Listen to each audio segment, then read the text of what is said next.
UKLUPL sendiri itu terdiri dari Undang-Undang Nomor 32 Tahun 2009 tentang perlindungan dan pengelolaan lingkungan hidup.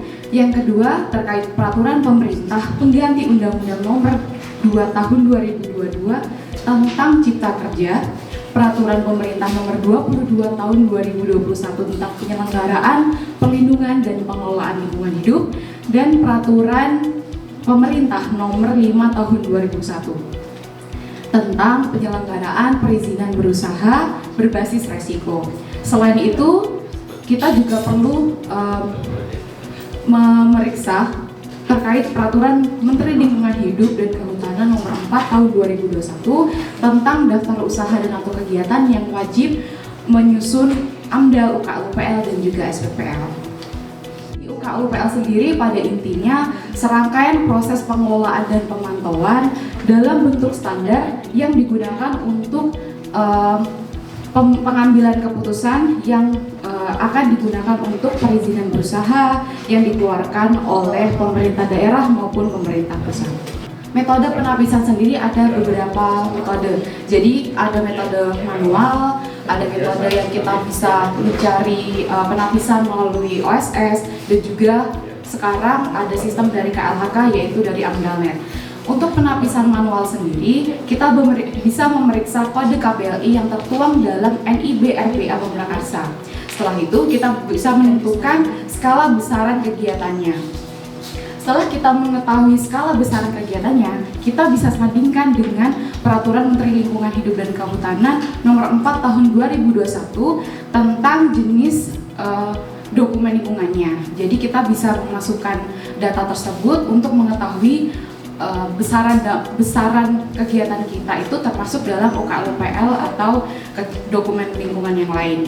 Untuk mengetahui kewenangan pemerintah yang akan memeriksa dokumen kita bisa melakukan pemeriksaan skala besaran kegiatan kita dengan menyandingkannya melalui peraturan pemerintah nomor 5 tahun 2021 untuk kegiatan yang memiliki kode KBLI dan juga surat edaran nomor 17 tahun 2021 untuk kegiatan yang non KBLI.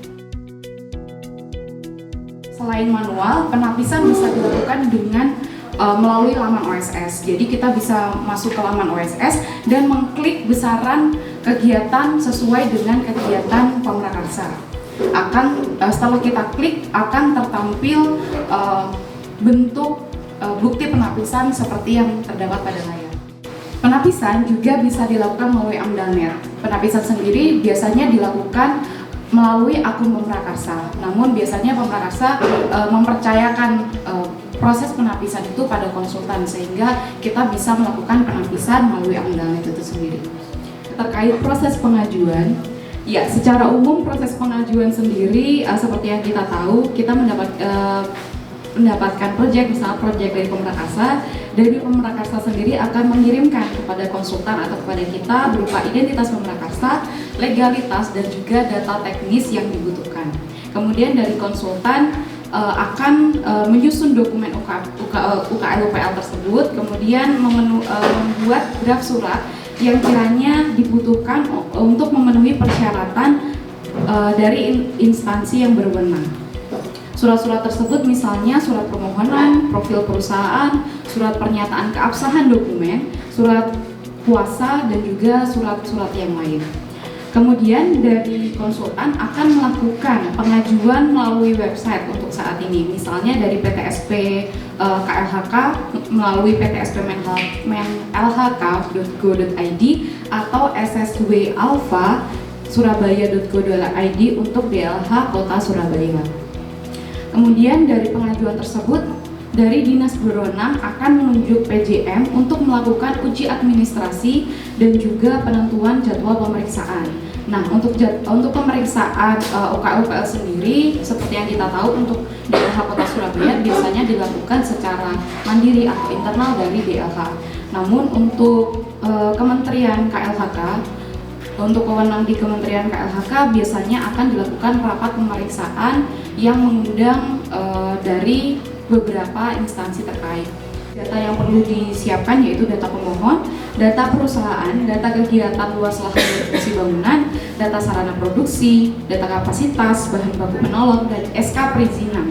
Nah, untuk SK perizinan ini sendiri berupa SK, misalnya SK persetujuan teknis, rincian teknis, maupun rekomendasi sistem drainase, seperti itu. Nah, kemudian kita akan melakukan submit dokumen UKL-UPL pada menu upload dokumen PKPRH.